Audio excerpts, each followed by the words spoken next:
Good evening, Zimbabwe. This is Change Radio News. Today is Tuesday, 25 November 2025. The news is read by Divine Nambira. Here are the news headlines. Zimbabweans complain of heavy tax burden. Government cracks down on counterfeit seed production. And Private Voluntary Organizations Act restricts civil society in Zimbabwe, say rights monitors.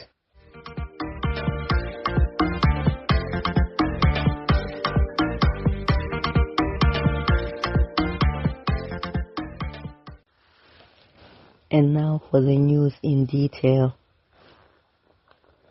Many Zimbabweans are complaining about heavy taxation, with a new survey by the Zimbabwe Taxpayers Platform showing nearly 9 in 10 believe the government is overtaxing them.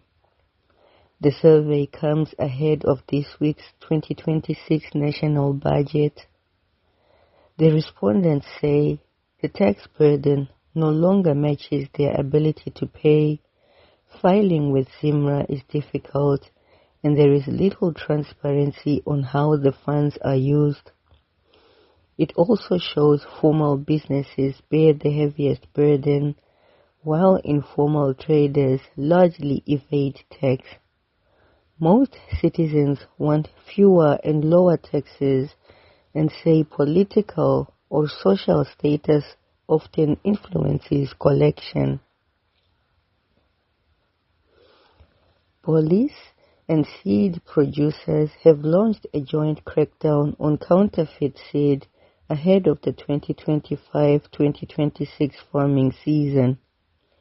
Officers recently uncovered a Mbare operation where ordinary grain was being repackaged as certified seed. Zimbabwe Seed Association Chair John Marconi warned that fake seed is flooding the market, urging farmers to buy only from licensed agro-dealers. Seed Services Institute head Edmore Mutetwa said nationwide inspections and seizures are underway, while police spokesperson Commissioner Paul Nyati confirmed rising fake seed cases and pledged imminent arrests to protect farmers and food security.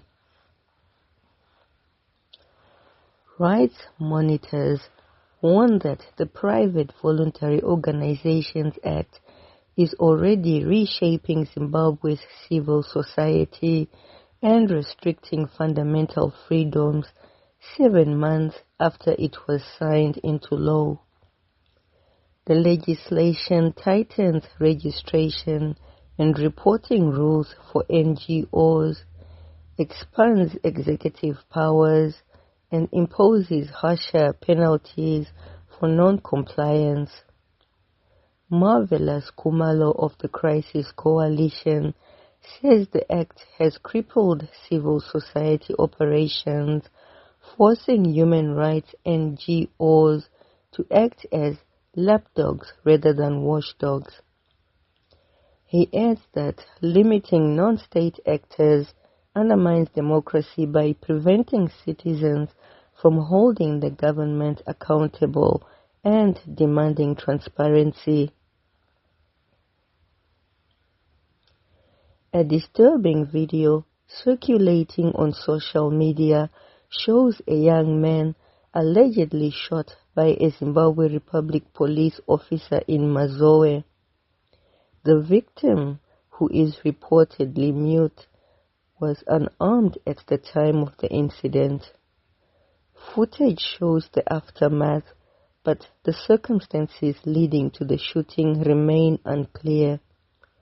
Authorities have not confirmed the victim's condition, and it is unknown if he survived.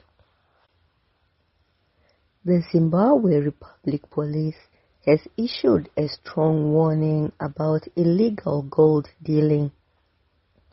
Police spokesperson Commissioner Nyati announced a crackdown on illegal possession of minerals under the Gold Trade Act, stating that anyone caught will face prosecution. However, critics argue that the law is not new and that enforcement has often been selective. The warning comes after the high-profile conviction of Joseph Phiri, who received 5 years in prison and had assets forfeited for trying to move 3 kilograms of gold. In economic news, the government has approved large-scale cement imports to tackle a nationwide shortage. The move waives some regulations to boost supply caused by plant breakdowns and a construction boom. Industry Minister Mangaliso Ndlovu says 145,000 tons of import licenses have been issued and products are now arriving. While new plants are expected next year, the ministry urges consumers not to panic buy, adding that the country is on track for a cement supply by late 2026. The Central Mechanical Equipment Department CMED has acquired 16 new electric buses. A trial route from the University of Zimbabwe to Harare city centre is set to begin next month. The state-owned entity has also integrated its smaller electric vehicles into its Easy Go driving school and airport shuttle services. And in news from local communities, Senator Nonhlanhla Mlotshwa has raised alarm in Parliament over abandoned mine pits across the country. She warned that the pits in several provinces are endangering children and livestock. In response, the Mines Ministry says it is working with the Environment Management Agency to secure dangerous sites and close unsafe excavations. Plumtree Town Council has introduced strict new controls on alluvial mining. The new regulations ban mining work deeper than 1.5 meters without proper support and require miners to obtain permits, pay levies, and rehabilitate stream beds.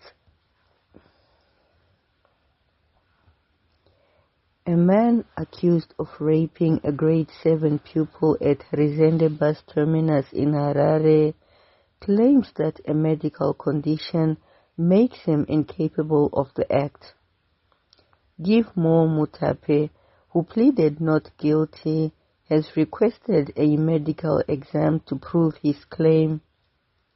He also disputes being identified as a tout, insisting he is a radio technician who was working at the bus terminus on the day in question.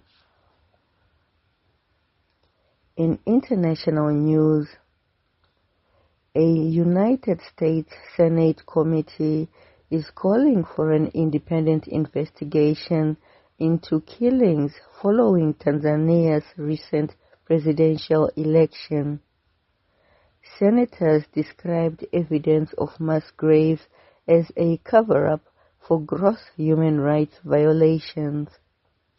They condemned the election, which saw President Samia Suluhu Hassan win with 98% of the vote, as being marred by state-sponsored repression and a heavy-handed security response. The move puts pressure on Tanzanian government, which has launched its own inquiry and could lead to a reassessment of United States relations with the country. And finally, in sports news, the Zimbabwe Castle Lager Soccer Stars of the Year have been revealed. The honored players include Emmanuel Jalai, Billy Veremu, Andrew Mbeba, Timon Machope, Kelvin Moyo, Emmanuel Siwocha, Jarrison Selemani, Washington Navaya, Moffat Abubakar, Tole William, and Isheune Sumauchi. These players have been recognized for their outstanding performances in the just-ended 2025 season.